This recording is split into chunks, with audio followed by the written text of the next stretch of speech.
karanlıkta uyanırsın. Bu öbür dünya mı? Evet. Anılar geri akıyor. Bir zamanlar büyük bir yıldızdın. Ama videodan önce en büyük animasyon kanalıma hedefime yardımcı olmak için lütfen abone ol. Beğeni bırak ve hype puanına tıkla. Videonun sonunda çıkan seçeneklerden bir sonraki videoyu yorumlarda yazmayı unutma. Bir galakside trilyonlarca yıldızın arasında dönüyordum. Merkezdeki süper kütleli kara delik lideri hükmediyordu. Yaklaşık 7 milyon yıl süren dolu dolu bir hayatın oldu. Burası eğlence zaman için uzun sayılmazdı. Sonunda bir süperstar haline geldin ve bir gün tüm ilgi üzerine çekildi. Muhtemelen birleşmenin son aşamasına gelmişti. Memnundun. Çekirdeğin çökünceye kadar bekledin. Evet, ölmek üzeresin. Ama bu bir süpernova olmak demekti. Evrakları gönderdin ve süreç başladı. Ancak hazırlıksız yakalanmış gibi hissettin. İçindeki ateş tüm zamanların en şiddetlisine dönüşüyordu. Sıcaklık 100 milyar santigrat dereceye fırladı. Basınç ise kısa bir insan ömründe 10 milyar trilyon Pascal'a ulaştı. Çekirdeğin çöküşü çılgınca bir hızla ilerliyordu. Zaman yavaşladı, çevredekiler sanki yıldızlar arası bir devam filmindeymişçesine yavaş hareket ediyordu.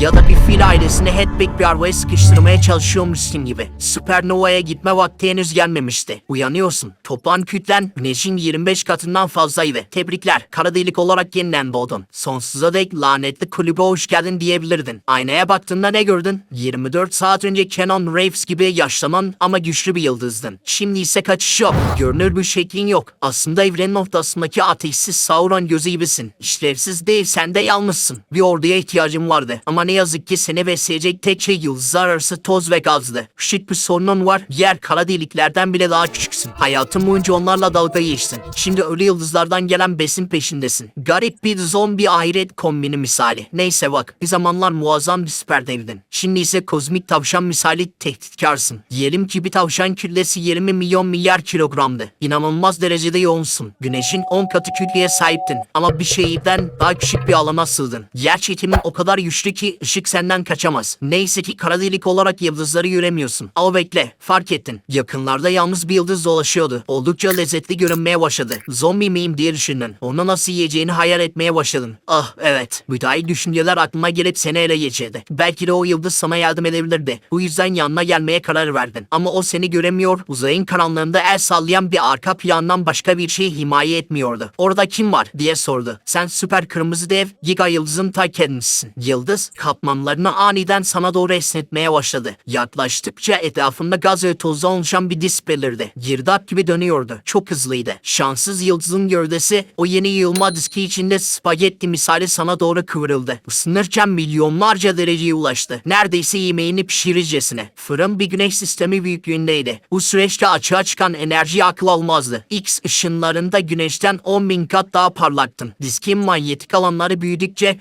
gaz ve tozu daha güçlü çekiyordu. Besin karşısında dizile veriyordu. Yediğin yıldızdan gelen gaz ve tozun %60'ını enerjiye dönüştürdün. Geri kalan %40'ı serbest kaldı. Bu nükleer füzyonun kömür sobasına benzer dedirten bir verimliydi. Zombiler de genellikle yiyip içmekten sadece bir kısmını özümserdi. Fakat bu süre sonra tatmin olmadığını fark ettin. Biraz daha büyük, biraz daha güçlü hissediyorsun. Ama hayal kırıklığı içerisindesin. Daha fazlasını istiyorsun. Ne yazık ki galaksi sıraya girmiyor. Oradaki dev kara delik her şeyi kaplıyor. Uber Eats ise bir çözüm değil. Büyük güç, büyük açlık getirir. Tekrar canlanma arzusu, hiç aç kalmadığın zamanlarda bile açsın. Bunun en kötü yanı bir kez yıldız olarak ölmek istemiş olmandı. Şimdi hala açsın. Ama bir yılan değil ki. Rastgele bir yiğin sırtındaki etler idare edersin. Etrafında ölü yıldızlardan gelen gaz ve toz birikiyordu. Bunlar uzayda yüzen incecik cesetler gibiydi. Onlardan yeni yıldızlar doğabilirdi. Gözlerin büyüdü. Bunların kara delikler için kozmik balina kadar cazip olduğunu fark ettin. Yine de ulaşılmazdılar. Sadece yapıyorsun. Sıcak gazları kavurmaya çalışıyorsun ama nafile. Bir kara deliksin. Gücün yetmiyor. Birkaç milyon yıl daha hareketsiz oturup izleyebilirsin. Ama sonra uzay zaman dokusundaki bozulma hissiyle başka bir kara delik bir haydut sana yaklaşır. Ona ulaşamazsan belki de bir ortaya ihtiyaç duyarsın. Kara delik evliliği başlasın. Dünyadaki %50'ye 50 oran misali düşmanca bir devralma dansına girişirsiniz. Milyar yıl boyunca birbirinizin etrafında döner, hızlanır, kozmik etiket oyununda rakipsiz olursunuz. En sonunda saniyede yüzlerce binlerce kez dönersiniz. Uzay ve zamanı simit biçimine sokarsınız. Tek ihtiyacınız o iyi eski Alman birasıdır. Ama önce hepsi bir flashta 1 milyar yıl boyunca yaşanan doruk noktasında serbest bıraktığınız enerji saniyenin kesri içindeki gözlemlenebilir tüm yıldızların toplamından daha fazla güç saçmaya başlar. Sonra birsiniz. Artık tek bireysin. Biz öldük ben varım dersin. Yeni, daha büyük, daha güçlü, daha hızlı bir iştahla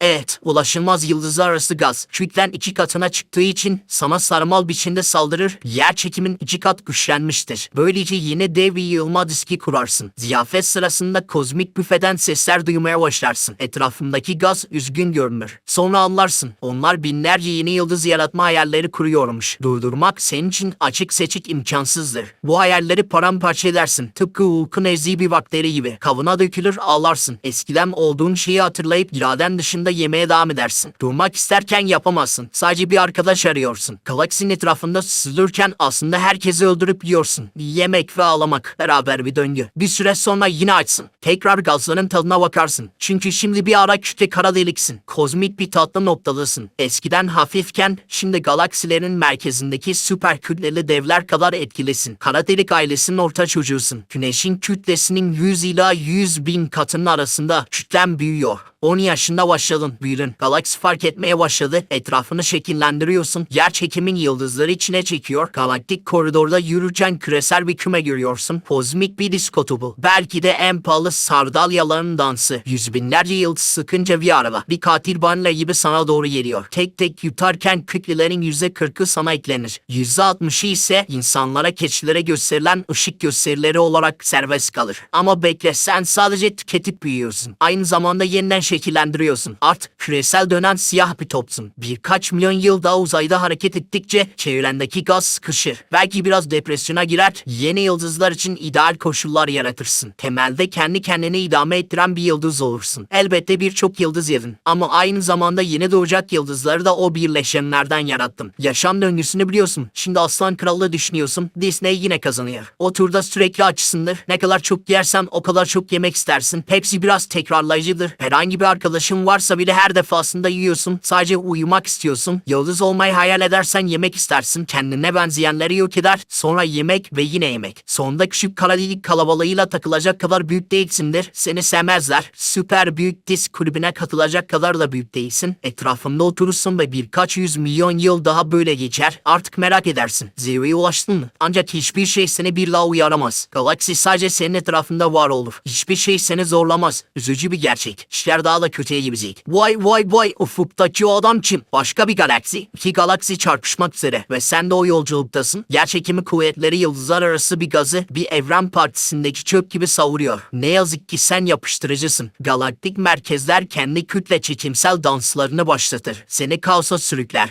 Daha önce yaptığının çok daha büyük bir versiyonunda yer kara delikler yıldızları patlatırken sen de etrafındaki maddeyi hızla yutarsın. Milyarlarca yıl boyunca, hatta 3 milyar yıl boyunca böyle devam eder. Ve en sonunda üçüncü bir büyük kara delik katılır. Sen kütle çekimsel çekişmenin doruk noktasındasın. Galaksiden saçmalık hızlarda fırlatırsın kendini. Teknik olarak dünyadan çok yavaş görünse de tebrikler. Artık süper kütleli bir kara deliksin. Eğer bir Beagle olsaydın başlangıçta dünyanın boyutunda olurdun. Şimdi ise güneşin 500 bin katı kütleye sahipsin. Boş karanlıkta galaksiler arası sürükleniyorsun. Yanında getirdiğin haricinde yiyecek pek bir şey yok. Yalnızca karanlık madde var. Ve temelde bir pandomim gösterisi gibisin. Üstelik o gösteriyi bile göremiyorsun. Aşktan arıyorsun. Yemek yok, ışık yok, konuşacak kimse yok. Kendin ve pandomimciden başka görecek veya duyacak kimse yok. Milyarlarca yıl geçtikten sonra dışarı atıldığından beri kilo verdiğini düşünüyorsun. Bekle, tekrar ölüyorsun. Hawking radyasyonu. Önceden göz ardı ettiğin bu süreç her seferinde ufak bir parçacık olarak seni buharlaştırır. Yavaş ama kesin bir düşüş. İkinci ölüm ve huzurlu bir son. Uyuyup dinlenebilirsin. Ancak hayır, evrenin geri kalanı gelişip eğlenirken sen yavaş yavaş erirsin. Trilyonlarca yıl boyunca. Seçiminizi yapın. Birinci, ikinci, üçüncü hangisi olsun yorumlarda yazın.